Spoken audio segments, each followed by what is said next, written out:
میں نہیں ناموس رسالت کی بات آئی، پیر سوئے رہے، کون تھے سڑکوں پہ؟ پیر تھے کہ مولوی تھے کہ نعت خواں تھے؟ قوال تھے جن کو سرمایہ کھا گئے جو سارا ہمارا، یہ لوگ تھے؟ تحریک ختم نبوت میں ڈنڈے کس نے کھائے؟ علماء نے۔ غازی ممتاز حسین قادری کی تحریک چلی تو سڑکوں پہ کون نکلا؟ تحریک ختم نبوت۔ بتاؤ نا کسی پیر کا بیان دکھاؤ مجھے جس نے کہا ہو۔ تھک گئے گلے، ہماری ریکارڈنگیں لا لا کے لوگ ہمیں سناتے ہیں، کہتے ہیں جناب آپ کی سخت تقریریں نوٹ ہو رہی ہیں اور سوشل میڈیا پہ دور دور جا رہی ہے، تھوڑی احتیاط کریں۔ تو میں نے کہا یار کس طرح احتیاط کریں؟ کیسے احتیاط کریں؟ جس کتے کو اس کا مالک 4 روٹیاں ڈالتا ہے وہ ساری رات آوازیں دے دے کے گزار دیتا ہے کہ میں کسی کو اندر نہیں آنے دوں گا۔ ہم نے تو ساری زندگی رسول اللہ کا کھایا ہے۔ اصل بات بتاؤں آپ کو کیا ہے؟ دین مفت میں ملا ہے، اور جو شے مفت مل جاتی ہے اس کی قدر نہیں ہوتی۔ دین نبی دا ایک ہی جانن دنیا دار کمینے، دین نبی دا جانن والے سونگے وچ مدینے۔ تجھے کیا پتا، تجھے کیا خبر اس دین کی؟ کوئی خبر ہی نہیں میرے رسول پاک کا پسینہ کتنا بہا ہے۔ کبھی تیرا پھیرا لگے تو احد کے پہاڑ سے جا کے پوچھنا نبی پاک کا خون کتنا بہا ہے۔ کبھی ٹائم ملے نا ملک شام جاؤ، حضرت بلال کی قبر پہ کھڑے ہو کے پوچھ دین کتنا قیمتی، اور پھر اس سے زیادہ بات پوچھنی ہو نا کبھی تو مدائن جا، حضرت سلمان فارسی کے مزار کے پاس ان سے پوچھ دین کی قیمت کتنی ہے۔ وہ تجھے بتائیں گے کہ کئی 100 سال لگ گئے نبی پاک کے قدموں میں پہنچنے تک، 100 سال، کئی 100 سال۔ اور اگر پھر بھی تجھے تسلی نہ ہو تو جنت البقیع میں جا اور سیدہ طیبہ طاہرہ حضرت فاطمہ الزہرا سے پوچھ، ان سے پوچھ بی بی اس دین کی قدر کیا ہے۔ وہ تجھے بتائیں گی کہ جب دین کے چہرے پہ سرخ رنگ بھرنا تھا تو میں نے حسین کا خون دے کے بھرا۔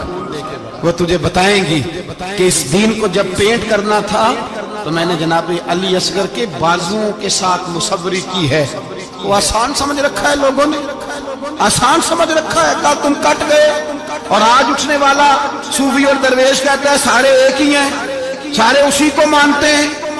جس سیاستدان کا دل کرتا ہے وہ جا کے مندروں میں پوجا کر آتا ہے، جس کا دل کرتا ہے وہ جا کے ہندوؤں کی ہولی اور دیوالی میں شریک ہو جاتا ہے۔ سب ایک ہی ہیں۔ اگر ایک ہی تھے تو حسین کا علی اصغر کیوں شہید ہوا؟ اگر سب ایک ہی تھے تو جناب علی اکبر کیوں شہید ہوئے؟ سارے ایک ہی تھے تو پھر ٹھیک ہے، مست رہنا چاہیے تھا۔ یہ مذاق ہے اتنی قربانیاں؟ شرم ہی نہیں آتی بات کرتے ہوئے؟ جاگو اور اپنے دین کو سمجھو۔ میرے رسول پاک علیہ الصلوۃ والسلام نے جو دین دیا اس میں تسلب ہے، تسلب، کفر سے بیزاری۔ کتنی بیزاری؟ حضرت ام حبیبہ رضی اللہ تعالی ام المومنین ہے، یہ ہماری اماں ہے۔ ماؤں کے نام تو بچوں کو آنے چاہیے نا، یہ مومنوں کی ماں ہے، ابو سفیان کی بیٹی ہیں۔ حضرت ابو سفیان رضی اللہ تعالیٰ عنہ کی بیٹی نبی پاک کی زوجہ ہیں، جناب امیر معاویہ رضی اللہ تعالیٰ عنہ کی سگی بہن حضور کی زوجہ تھی، بہت بڑے امیر باپ کی بیٹی تھی۔ مدینے جب آئیں تو نبی پاک کے گھر میں غربت دیکھی، آزمائش دیکھی، کئی دنوں کے فقر اختیاری کے جلوے دیکھے۔ ابو سفیان ایک مذاکرات کے سلسلے میں مدینے آئے اور کہتے ہیں میں نے سوچا سیدھا اپنی بیٹی کے گھر جاتا ہوں۔ تو کہتے ہیں میں حضرت ام حبیبہ کے صحن میں داخل ہوا تو چارپائی پہ بستر بچھا ہوا، اور ام حبیبہ ایک سائیڈ پہ بیٹھ کر تو سوئی دھاگے کے ساتھ کوئی کام کر رہی۔ ابو سفیان کہتے ہیں میری بیٹی کی نظر پڑی تو ام حبیبہ جلدی سے اٹھی، اٹھ کے بستر جو چارپائی پہ بچھا ہوا تھا وہ بستر اٹھایا، لپیٹا، اندر لے گئی۔ بعد میں باہر آئیں تو میں نے بیٹی کے سر پہ ہاتھ رکھا، میں نے کہا بیٹی میں سمجھ گیا، بستر پہ میری نظر پڑی ہے، لگتا ہے کئی سال پرانا ہے، پیوند بھی لگے ہوئے، تو اس لیے اندر رکھا ہی ہے کہ پرانے بستر پہ باپ کو بٹھاؤں گی، اس لیے رکھا ہی ہے۔ تو بیٹی امیر گھر سے آئے تو غریب گھر میں اس کی شکایتیں ختم نہیں ہوتی، پر دین کے ساتھ تسلط ام المومنین کا،